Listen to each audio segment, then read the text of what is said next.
Madame, mademoiselle, monsieur, bonjour et bienvenue dans notre magazine « Il était une fois ». Merci d'être avec nous. Aujourd'hui, il était une fois les défis de l'université dans le monde d'aujourd'hui. Quels sont-ils? Comment y répondre? Se situe-t-il dans les missions attribuées à l'université, c'est-à-dire l'enseignement, la recherche, la présence à la société? Pour introduire ce magazine, je vous laisse regarder ce reportage signé Corinne Owen et Jean-Louis Gios.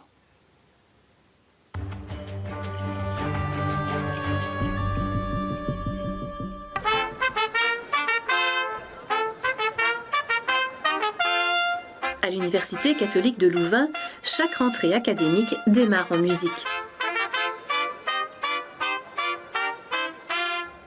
Les représentants des étudiants, les enseignants, chercheurs ou encore membres du personnel prennent part au cortège traditionnel qui va traverser la ville. L'Université catholique de Louvain peut se décliner en quelques chiffres.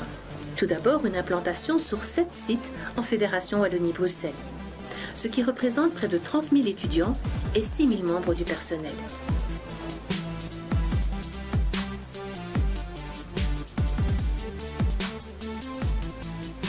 Au niveau mondial, l'UCL se classe dans les 10% des meilleures universités pour la qualité de son enseignement et de sa recherche.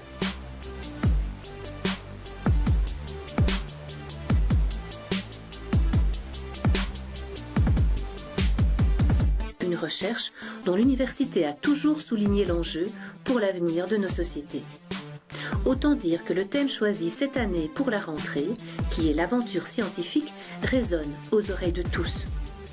Une aventure quotidienne qui se vit à la fois par ceux et celles qui sont encore en formation ou les chercheurs eux-mêmes. Ceux-ci repoussent sans cesse les frontières de la connaissance pour relever les défis de demain. Une démarche engagée au cœur de l'UCL depuis près de 6 siècles. Professeur Vincent Blondel, bonjour. Bonjour. Merci d'avoir accepté notre invitation. Avec grand plaisir. Vous êtes actuellement le recteur de l'Université catholique de Louvain. Alors, quels sont pour vous, en tant que recteur, les défis auxquels doit faire face une université comme la vôtre aujourd'hui?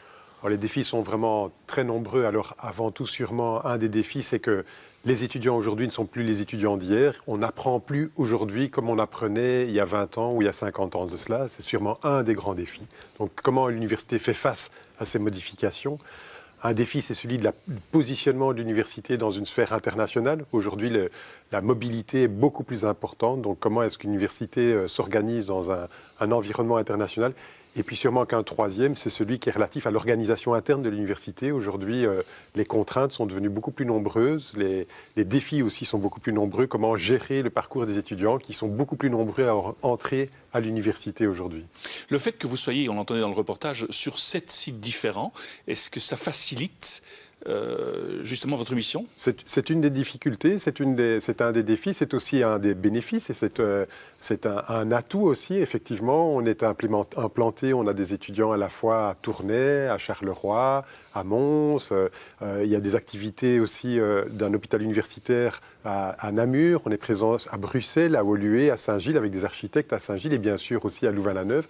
Donc plus de 30 000 étudiants qui sont répartis sur tous ces différents sites. Et effectivement, il faut garder une vaste cohérence de l'université, mais ça montre aussi l'implication de l'université dans tout son environnement. Aujourd'hui, l'université, avec ces 2 hôpitaux universitaires, quand on regarde le chiffre d'affaires de ces entités-là, ça représente 1% du produit intérieur brut de Wallonie-Bruxelles. Donc ça veut dire que c'est une implication très importante et une responsabilité très importante aussi. Vous avez le sentiment quelque part que votre université a changé quand elle s'est comme ça démultipliée dans les différents sites? Est-ce qu'il y a une nouvelle culture qui est en train de naître? Non, disons que depuis de tout temps aussi, dès le transfert de Louvain de Leuven vers Louvain-la-Neuve, ça a été simultanément avec également Bruxelles. Donc déjà à l'époque, il y avait déjà plusieurs sites. Donc la culture, le mode de fonctionnement d'université multisite, c'est quelque chose qui est déjà bien intégré au sein de l'université. Et puis par ailleurs, l'extension dans ces différents sites aussi s'est fait par des intégrations, en particulier des instituts supérieurs d'architecture à Tournai et à Saint-Gilles. Et donc très naturellement, ces instituts sont intégrés au sein de l'université. Avant d'entrer peut-être dans le premier volet d'une émission qu'est l'enseignement, une dernière petite question par rapport à... Vous avez cité, il y a eu la scission de Leuven et puis le déménagement sur Louvain-en-Woluwe et Louvain-la-Neuve. Aujourd'hui, les rapports entre les deux universités, est-ce que ce sont des rapports agréables? Des rapports qui sont excellents. Évidemment, la période de scission a été une période tendue. C'était il y a de ça maintenant plus de 40 ans. Donc les choses aujourd'hui se sont considérablement apaisées. J'ai beaucoup de plaisir à rencontrer mon homologue de la KU Leuven aujourd'hui de manière fréquente. La KU Leuven, c'est notre Zuster-Universität, c'est notre université sœur. Et donc nous avons un grand nombre de collaborations. C'est la deuxième destination en termes de mobilité pour nos étudiants. Nous avons des programmes communs, des programmes de recherche. On vient de convenir aussi d'un jumelage entre la ville de Leuven et la ville de Louvain-la-Neuve. Enfin, donc, c'est toutes des évolutions majeures qui ont eu lieu ces dernières années. Et aujourd'hui, les rapprochements sont extrêmement nombreux. On est très heureux d'avoir une université sœur à Leuven en Flandre. Ça, c'est de manière un petit peu plus générale. Alors, revenons sur l'enseignement. Est-ce que l'enseignement évolue? Avez-vous le sentiment qu'il a évolué ces dernières années à l'Université catholique de Louvain? Oui, bien sûr. Pas seulement à l'Université catholique de Louvain, mais très largement dans l'ensemble des universités. On est confronté un peu à ce défi aujourd'hui où l'université n'est plus le lieu de détention du savoir. Le savoir, il est partout, il est au bout de votre smartphone, il est sur Wikipédia, il est sur YouTube, il est partout sur Internet. Et donc aujourd'hui, l'université n'a plus simplement le rôle de la transmission du savoir. Ce savoir est partout. Et l'université doit contribuer aussi à cette dimension. Donc contribuer à la diffusion de ce savoir par ces médias nouveaux. Et puis aussi changer la manière avec laquelle elle interagit avec les étudiants. Donc aujourd'hui, je vais prendre comme exemple ma fille qui est en secondaire, qui quand elle étudie son cours de physique et qu'elle étudie les ondes, va faire une petite recherche sur YouTube, sur une petite vidéo qui va lui montrer la propagation des ondes. Donc c'est bien naturel aujourd'hui que les étudiants et que les apprenants de manière générale, parce qu'également des adultes en reprise d'études, essayent de chercher là où se trouve la connaissance. Et donc l'université, l'UCL, contribue très largement à cette dynamique-là, entre autres en offrant des cours en ligne, ce qu'on appelle les MOOCs, les Massive Online Open Course, les cours ouverts à tous en ligne, et auxquels se sont inscrits plus de 200 000 étudiants à travers le monde, dans tous les pays. Nous offrons une vingtaine de cours sur cette plateforme qui, par ailleurs, reçoit des millions d'apprenants à travers le monde. Donc, on contribue pour offrir des cours en ligne qui ont été conçus d'entrée de jeu pour être mis en ligne. Donc, ce ne sont pas des cours filmés, ce ne sont pas des professeurs qui sont filmés alors qu'ils font cours. Non, non, pas du tout. Ce sont des cours qui ont été conçus d'entrée de jeu comme des cours en ligne. Et donc ça, c'est une évolution majeure, très importante, qui a eu lieu ces dernières années, dans laquelle l'UCL s'est très largement impliqué. C'est sûrement une des évolutions, mais ça montre aussi que les étudiants qui suivent maintenant des cours ont l'opportunité de voir des cours tels que ceux-là, et ce qui veut dire que quand ils viennent à l'université, quand on a le bonheur de les avoir sur site, il faut faire autre chose que ce qu'on ne peut faire par Internet. Et donc, il faut faire autre chose que ce qui ne se fait par des médias autres que la présence en site. Donc, il faut tirer pleinement bénéfice, et eux doivent tirer pleinement bénéfice du fait qu'ils sont en présentiel, qu'ils sont sur site, parce qu'ils font des travaux de groupe, parce qu'ils font des présentations, parce qu'ils s'impliquent aussi dans leur vie universitaire. Ce qui veut dire aussi que cette émergence, entre autres de cours en ligne et d'autres dispositifs de transmission du savoir, montre combien les universités aujourd'hui doivent offrir une expérience complète à leurs étudiants. Nous souhaitons à Louvain que l'expérience soit une expérience dynamisante, enrichissante, enthousiasmante, et que ce soit une expérience complète, pas uniquement en termes de connaissances, mais également d'implication dans la vie sociale, d'une vie sportive, d'avoir des éléments culturels, raison pour laquelle l'université a investi par exemple de manière majeure dans un musée à Louvain. Donc il faut offrir vraiment un parcours enrichissant qui va bien au-delà simplement d'une accumulation d'un certain nombre de cours pour lesquels on passe les examens.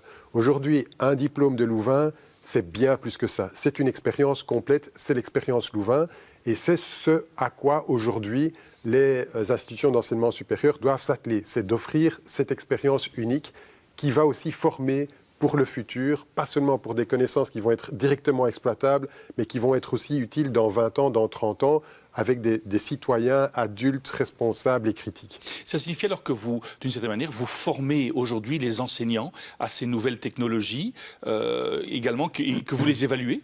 Oui, bien sûr. Donc la formation à ces nouvelles technologies est très importante parce que c'est une évolution. Donc ça fait 20 ans que nous avons mis en place un institut de pédagogie de multimédia qui est devenu le Louvain Learning Lab, qui est une initiative assez unique en Fédération Wallonie-Bruxelles et même à travers l'Europe. On vient de beaucoup d'endroits en Europe pour venir voir le mode de fonctionnement dans lequel on aide nos enseignants, on soutient nos enseignants, comme par ailleurs aussi par des appels de financement à des initiatives pédagogiques pour qu'en permanence la pédagogie soit adaptée autant que possible au profil des étudiants, au parcours des étudiants et aux attentes et à une transmission aussi optimale que possible des connaissances. Donc aujourd'hui, il y a ce qu'on appelle les classes inversées où les étudiants apprennent en partie chez eux, entre autres par des médias Internet, mais ensuite viennent partager et viennent échanger. Il faut que quand ils sont présents, on tire pleinement bénéfice et eux tirent pleinement bénéfice de leur présence. Donc effectivement, on est très actif dans la formation aussi des enseignants qui doivent acquérir en quelque sorte toutes ces nouvelles technologies et ces nouvelles méthodes d'enseignement. Et ils sont évalués? Oui, bien sûr. Oui, les étudiants, les professeurs sont évalués, pas seulement les étudiants, les professeurs sont évalués. Une première évaluation, en quelque sorte, vous avez été professeur aussi, vous le savez, une première évaluation, c'est le moment où vous enseignez. Le fait que les étudiants assistent au cours, qu'ils soient interactifs, qu'ils soient heureux d'être là, qu'il y ait des échanges avec l'enseignant. La première évaluation, en quelque sorte, c'est aussi celle-là, c'est celle pour laquelle c'est le métier de l'enseignant, c'est le plaisir d'une expérience réussie pour l'enseignant et pour les étudiants. Et puis évidemment, il y a aussi des évaluations plus formelles des cours qui alimentent d'ailleurs les dossiers des professeurs et qui sont des éléments aussi qui sont pris en compte au moment où on procède à des recrutements, où on procède à des promotions et ainsi de suite.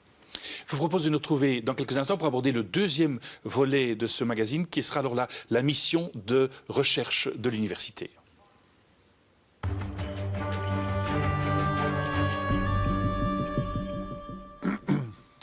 Professeur Vincent Blondel, de quelle manière est-ce que la recherche peut-elle être encore performante aujourd'hui? Elle est performante aujourd'hui, en particulier en Fédération à Bruxelles, malgré des investissements qui restent modérés, donc des investissements que l'ensemble des universités souhaitent toujours voir grandissants. C'est investir dans la recherche, c'est investir dans le futur, c'est investir dans ce que pourront faire nos enfants, nos petits-enfants, c'est investir dans la société au sens global. C'est une nécessité absolue, et en particulier en matière de recherche fondamentale. C'est ça qui assurera notre avenir demain. C'est ce qui a assuré notre avenir aujourd'hui, c'est ce qui a assuré notre situation aujourd'hui, c'est ce qui assurera l'avenir demain.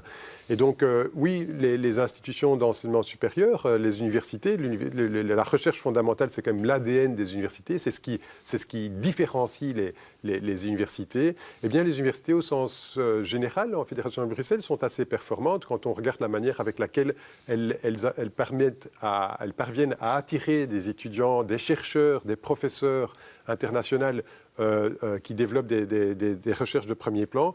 Quand on regarde le volume aussi de financements européens qui ont été obtenus, c'est une responsabilité des universités d'utiliser au mieux les moyens qui leur sont fournis que pour démontrer leur performance en matière de recherche. Alors, il y a les fonds publics, mais est-ce qu'il y a aussi des fonds privés qui vous soutiennent dans votre travail de chercheur universitaire? Oui, bien sûr, il y a des fonds publics, comme vous le dites, et puis il y a des fonds privés. Il y a des fonds publics belges, des fonds publics la Fédération de Bruxelles, il y en a qui viennent au niveau européen. Et il y a aussi des fonds privés qui sont en taille plus réduite. Il y a du financement évidemment aussi de la région wallonne, de la région bruxelloise, financements privés qui sont en taille plus réduite. Mais c'est vrai qu'aujourd'hui, les relations entre le monde privé, le monde des entreprises et les universités n'a jamais été aussi intense. Alors pas seulement en matière de recherche, et vous faites allusion sans doute en partie à des chaires qui sont financées par des entreprises, pas seulement en matière de recherche, mais sur toutes les dimensions. Donc aujourd'hui, nous incitons nos étudiants à être entrepreneurs. Donc, nous avons des formations entrepreneuriales pour les aider. Nous avons des espaces de coworking pour leur permettre de développer éventuellement des programmes d'entreprise. Nous avons un statut spécifique d'étudiant entrepreneur, un étudiant qui peut aménager éventuellement l'horaire de ses cours ou l'horaire de ses examens parce qu'il a un projet de création d'entreprise. Donc, il y a vraiment une incitation à être entrepreneur et à créer éventuellement des sociétés qui vont être des sociétés qui vont assurer aussi le développement socio-économique de notre société dans le futur. Donc c'est un premier volet sur lequel les relations n'ont jamais été aussi nombreuses. Un deuxième volet, c'est qu'aujourd'hui, aussi les préoccupations du monde de l'entreprise alimentent le développement de l'université. Il y a des advisory boards, donc des conseils dans lesquels siègent des membres extérieurs à l'université qui alimentent les réflexions et entre autres éventuellement l'évolution des programmes. Et puis l'université est en interaction permanente avec une série d'entreprises. À Louvain, nous avons un parc scientifique qui est le plus grand parc scientifique, premier parc scientifique qui a été créé en Fédération de Bruxelles, le plus grand parc scientifique qui héberge 200 sociétés, des milliers d'emplois. Nous avons été à l'origine de la création d'IBA, une société qui est leader mondial en protothérapie, donc vraiment qui aujourd'hui recrute, rien que cette année-ci, qui a recruté 300 ou 400 personnes, qui a un chiffre d'affaires qui devient pratiquement comparable à celui de l'université tout entière.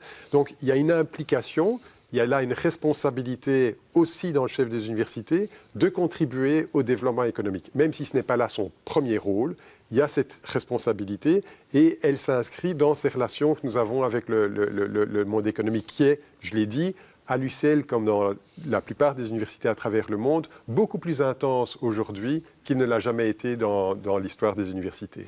Comment faire justement quand on a besoin de fonds publics ou de fonds privés pour soutenir la recherche? Comment faire pour garder une liberté de recherche et une certaine forme de créativité? Oui, la créativité, c'est véritablement, c'est un peu l'ADN de l'université, c'est la liberté académique, la liberté de chercher. Donc aujourd'hui, le financement public, entre autres du FNRS, qui est un organe qui fonctionne fort bien, qui finance la recherche fondamentale, est un organe qui n'impose pas une thématique bien particulière. Donc les programmes de recherche, les financements qui sont demandés, le sont à l'initiative des chercheurs.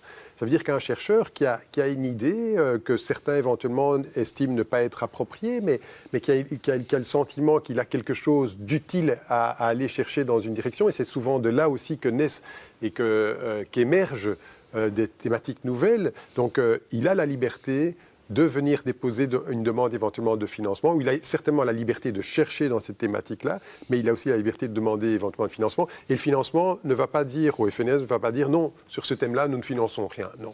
Et donc ça veut dire que des sources de financement, de recherche fondamentale, et qui sont libres à l'initiative des chercheurs existent. Alors, et elles ne le sont pas toutes, c'est bien naturel dans la société que des fonds publics aussi imposent en quelque sorte une certaine direction. Ils se préoccupent par exemple de sécurité ou de développement durable ou de santé publique et que donnent une certaine impulsion pour que dans ces thèmes-là, éventuellement une recherche ou de mobilité par exemple, enfin, donc dans ces thèmes-là, des recherches plus importantes se développent.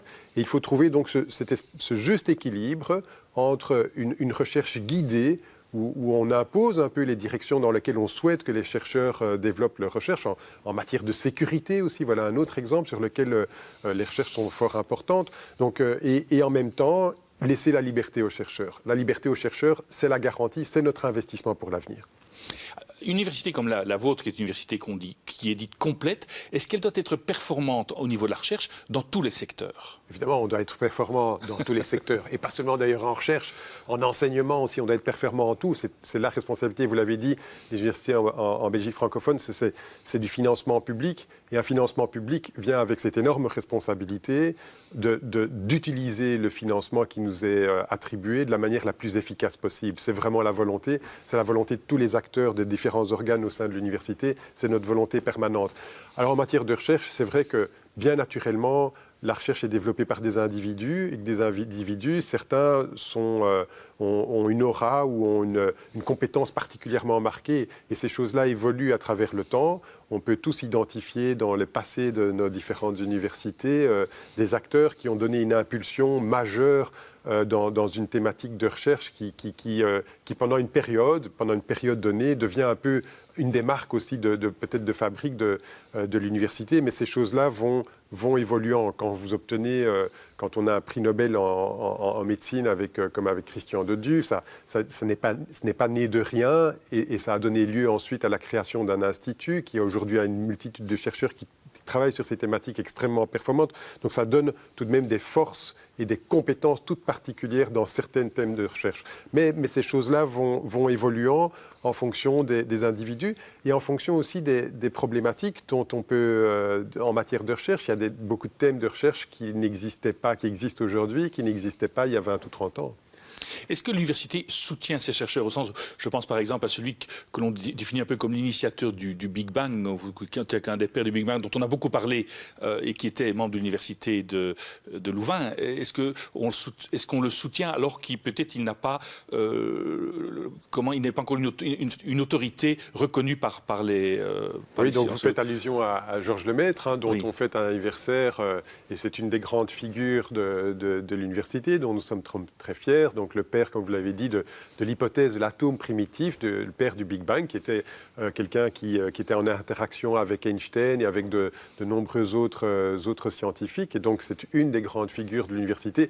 Il y en a eu beaucoup dans l'histoire. Et évidemment, toute université est très fière de voir émerger aussi des acteurs avec une aura et avec un impact sociétal très, très important, un impact mondial. Alors ici, il se fait que pour le père du Big Bang, Georges Lemaître, c'est aussi un peu après, en partie après les travaux qu'il a réalisés, qu'on s'est aperçu de l'importance de ce que représentaient ces travaux. Nous avons un grand nombre de célébrations. Et d'ailleurs, vous évoquiez tout à l'heure en relation avec la KU Leuven, puisque Georges Lemaître, lorsqu'il était actif, l'était dans l'université qui était encore unifiée.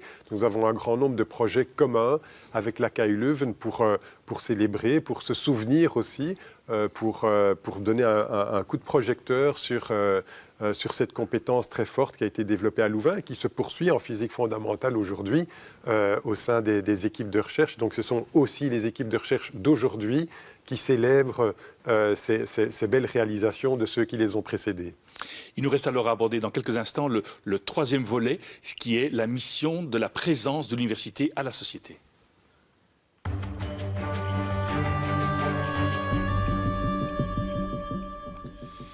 Professeur Van Bourdelle, dans cette troisième et dernière partie, quelle est la mission de présence de l'université à une société? Mais les missions, elles sont le service à la société en quelque sorte, c'est tout le rôle de l'université. C'est le service à la société. Alors il se fait que dans le service à la société, très certainement, il y a l'enseignement, la formation des étudiants qui nous font l'honneur de venir à l'université, de venir à l'UCL pendant quelques années. Il y a aussi le volume de recherche et puis il y a toute une série d'autres services, en quelque sorte, que l'université doit rendre à la société. Mais le tout, c'est là le rôle, c'est le service à la société, c'est le rôle de l'université. Dans ces autres rôles qui viennent s'ajouter à la recherche et à l'enseignement, on peut trouver, entre autres, les soins de santé. Donc, l'UCL a 2 hôpitaux universitaires dans lesquels on développe des soins de première qualité. Un hôpital universitaire n'est pas identique à un hôpital généraliste. Au sein d'un hôpital universitaire, les acteurs ont du temps et ont la responsabilité aussi de développer des activités de recherche et des activités d'enseignement. Développer des activités de recherche en soins de santé, c'est la garantie d'être bien soigné demain et d'être bien soigné aujourd'hui. Les développements, les traitements dont nous bénéficierons dans les années à venir, ils sont pour le moment développés dans les hôpitaux et en particulier dans les hôpitaux universitaires. Donc la nécessité d'avoir cette recherche dans les hôpitaux universitaires est absolue si on souhaite véritablement développer des soins de première qualité dans le futur. Donc c'est aussi là une responsabilité de l'université. Une autre responsabilité, c'est celle à laquelle on faisait allusion tout à l'heure, c'est celle de s'inscrire dans un contexte socio-économique large. Nous formons ceux qui vont se retrouver aussi sur le marché de l'emploi. Alors on doit avoir à l'esprit la nécessité de leur insertion socio-professionnelle, du fait qu'ils soient qualifiés, qu'ils soient compétents, qu'ils puissent... Mais en même temps, nous formons ceux qui auront à charge dans 20 ans les défis de la société dans 20 ans. Et les défis de la société dans 20 ans ou dans 30 ans, nous ne les connaissons pas encore aujourd'hui. Les problèmes auxquels nous sommes confrontés aujourd'hui, que ce soit du développement durable, que ce soit la digitalisation de la société, que ce soit les problèmes de sécurité auxquels on est confronté, il y a de ça 20 ans ou 30 ans, on n'en parlait pas. On n'en parlait pas ou on en parlait très peu. Et donc, ce n'est que dans la durée que ces problèmes, que ces difficultés, que ces défis sociétaux apparaissent. Et c'est aux acteurs d'aujourd'hui d'y répondre de la manière la plus efficace. Et donc, les acteurs de demain, ce sont ceux qui aussi ont une formation aujourd'hui à l'université. Donc, nous devons former aussi des acteurs critiques, intelligents, qui puissent analyser des situations d'une manière qui a une composante rationnelle, qui puissent voir au-delà de messages un peu simplistes, comme on peut les voir émerger aujourd'hui à beaucoup d'endroits à travers le monde, où l'analyse critique, instruite, documentée, argumentée, n'apparaît plus toujours de la manière aussi importante qu'on ne pourrait le souhaiter. Et donc c'est la responsabilité aussi des universités aujourd'hui, non seulement de former des acteurs qui vont pouvoir se retrouver sur le marché de l'emploi, de contribuer aussi à la formation de l'emploi, de la création de l'emploi, mais aussi des citoyens responsables pour le futur. Dans les 3 minutes qui nous restent, une question un peu complexe peut-être, quels sont vos rêves en tant que recteur de l'Université de Louvain? Mes rêves, ils se réalisent déjà en quelque sorte, ils se réalisent en partie. C'est vraiment d'être l'Université catholique de Louvain, c'est une magnifique université. C'est un honneur énorme que de pouvoir aider à lui donner une orientation. Si le passage par Louvain, par l'expérience Louvain, peut-être pouvait être pour tous les étudiants, pour tous les adultes d'entreprise d'études, pour tous les chercheurs, pour tous les membres du personnel, un moment enthousiasmant qui leur donne le goût de la vie et le goût et la volonté que d'y contribuer. C'est ça le rêve, c'est ça aussi le rôle d'université, que ce moment soit un moment unique, enthousiasmant, qui donne goût à la vie et la volonté. La vie est formidable et qu'ils veuillent s'y investir pleinement dans le futur. Voilà, ce serait mon rêve pour l'université dans le futur. Alors justement, ce rêve-là, comment est-ce que vous allez l'accompagner quand on quitte l'université? Est-ce que vous maintenez un contact avec vos anciens étudiants quelque part pour qu'ils participent à cette culture du rêve que vous avez? Oui, on a plus de 150 000 diplômés à travers le monde. On a eu le bonheur cette année-ci de recevoir le 500 millième, un demi-million d'étudiants depuis la création de l'université il y a près de 6 siècles maintenant. Et donc oui, il y a des réseaux d'alumni, des réseaux d'anciens qui sont régulièrement invités à participer et à avoir des nouvelles de l'université. Et c'est un des défis, c'est aussi de garder bien le contact, un contact enrichissant pour tous. Les anciens sont aussi ceux qui peuvent soutenir bien sûr l'université, mais l'aider à trouver la meilleure trajectoire pour le futur. C'est un défi que de parvenir à maintenir ce contact de manière constructive et intelligente et utile pour tous. Professeur Vincent Blondel, merci d'avoir pris le temps de nous présenter un petit peu les défis de votre université dans le monde d'aujourd'hui. Nous arrivons déjà au terme de notre magazine. Merci d'être resté avec nous. Si vous souhaitez le revoir, il vous est possible de le faire en allant sur le site catobel.be. Au nom de toute l'équipe qui l'a préparé, il ne me reste qu'à vous souhaiter une excellente journée. Je vous dis à très bientôt.